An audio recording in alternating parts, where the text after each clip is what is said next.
just give my thanks to the 통일준비위원회, EAI, and 통일부 for hosting this seminar.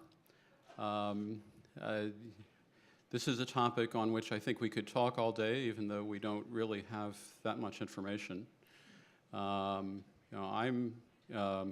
from Washington, so I should actually be inherently disqualified from participation in this kind of meeting because the establishment in Washington has gotten the election completely wrong, and the Trump campaign always talks about draining the swamp. And what they mean when they talk about draining the swamp is they want to change the Washington establishment. And so I'm relieved to have a chance to come to Korea and get out of the swamp. I'm going to echo a number of points that Steph has made and maybe elaborate a little bit. First, I think that maybe the best empirical indicator for why the outcome occurred the way that it did is related to the question on surveys asked to Americans about, is the country on the right track or the wrong track? And that number has consistently been, since 2008, about 30% of Americans think that the United States is on the right track, 60% think that the US is on the wrong track. And so clearly this election outcome shows dissatisfaction with Washington. This really was a kind of change election. As we look forward to a Trump presidency and a Trump administration, I think that it's inevitable that a lot of people are going to be focusing on personality because the campaign has been so lively. So I do think that one of the issues that people are going to be watching very closely is how does the president manage his personality, especially as president. And I would just note that on election night, it was very interesting to hear his first speech because I think that it actually gave us a glimmer of the fact that he knows the stakes and his worst nightmare, I believe, is that he would fail. So I do believe that he's going to come at this job with a sense of seriousness, of purpose. But we also have some big challenges because in his campaign rhetoric, he has been saying things that are outside the mainstream of American politics, especially about America's role in the world. And the America First kind of mantra that has been attached to his beliefs does pose an interesting challenge because it looks like a turn toward isolationism. And in that context, it looks like it's generated a lot of anxiety among alliance partners. But what I'd like to say on that is that so far, it seems to me that Trump is just about the only person in the Republican Party who really seems to hold those views. He's going to be surrounded by a lot of people who believe that American alliances are a source of strength. And even though I think that he wants to prioritize domestic policy, he's also going to have to grapple with international events. I want to dig in a little bit more about the transition because that's what everybody's focused on.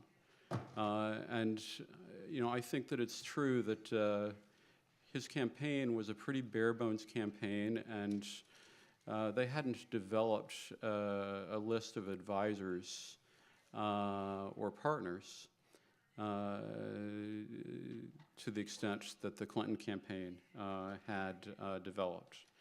And so the process is likely to be slower and bumpier, I think, during the transition. First, because there are so few personnel who have been working on the Trump campaign. And second, because it means that whoever comes in and is hired, they haven't actually been working together as part of a campaign staff. And so that's going to mean that there's some real challenges. I think it means that some of the initial appointments actually may not survive as a Trump administration learns what it needs. Other things to watch, I think, are the potential for a gap between Trump's inner political core and the bureaucracy and how they get along with each other. And then also I think that the gap between rhetoric and policy is going to be very interesting. You know, in the campaign, we saw an all-rhetoric, almost policy-free campaign, but the task of governing really requires you to match rhetoric with policy. And so that will be an important issue. And then also I agree with Steph that personnel selection is everything. And until we know who the key cabinet appointments are, I think it's very difficult to predict exactly what a Trump administration foreign policy really is going to look like. I'll also say a few things about East Asia and Korea. First, I think that Prime Minister Abe is doing the right thing next week by going and meeting with President-elect Trump personally. I think that the President-elect needs to know that there are stakeholders in Asia. I think it's unfortunate that South Korea's political crisis seems to be likely to prevent Korea from taking advantage of a similar early opportunity. I also think that the Trump campaign, to the extent that it had developed any thoughts about East Asia, had focused primarily on China. And so the issue of tone and substance in the U.S.-China relationship, I think, is going to be a critical issue to watch, especially because so much of the rhetoric, especially related to trade, seems to point to potential U.S.-China confrontation. And so that'll be very interesting and telling.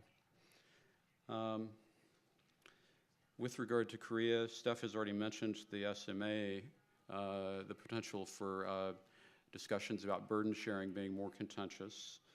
And also I want to say something about chorus, because as it came up in the political debate, what struck me is how chorus really, I think, is different in context and in substance from some of the other trade agreements that have been discussed, and the trade issue as a galvanizing issue in the election in a number of respects. One, chorus clearly didn't have any relationship to American companies offshoring to Korea. That's not what has happened in the Korea-U.S. trade agreement.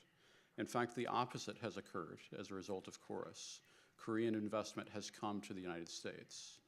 And also, even though critics of chorus have focused on a trade imbalance that is in Korea's favor, they have also failed to take into account the fact that there is a services imbalance that is in the U.S. favor, and frankly is larger than the merchandise trade deficit the U.S. faces. And so these, I think, are two important points that Koreans will want to make in order to differentiate chorus from the broader discussion of trade in U.S. politics. Then I just want to say on Korea, on North Korea, I do think that one of the aspects of a Trump approach to the world, may be that he, as a businessman, actually has a wider scope for thinking about alternative approaches to problems than the conventional wisdom in Washington. So I think that will be interesting to watch as he grapples with foreign affairs. It also makes it very difficult to predict what is going to happen with regard to how the U.S. formulates policy toward North Korea. And for that reason, I would suggest that it's probably in North Korea's interest to be cautious, because we don't know what President Trump would do in response to a North Korean provocation. And then finally, I'll just make a point. This is a policy recommendation that I think would have been relevant to either administration, and that is that the North Korea issue as a challenge for the region is so complex and so time-intensive that a Trump administration probably does need a senior envoy to manage it, especially because the U.S.-China relationship is so overladen with complex issues. And if the U.S.-China relationship is turning toward confrontation, then there's going to be a need for a mechanism to separate the North Korea issue from the other issues, and to prioritize the North Korea issue as an important issue for the United States that is separate from all of these other issues in U.S.-China relations. And so I believe that in addition to the filling out the positions in the bureaucratic structure, that a Trump administration should consider very carefully appointing a senior envoy that can report directly to the president, but who can manage all aspects of the North Korea issue, especially in dialogue with China as well as South Korea and other nations in the region. I'll stop there.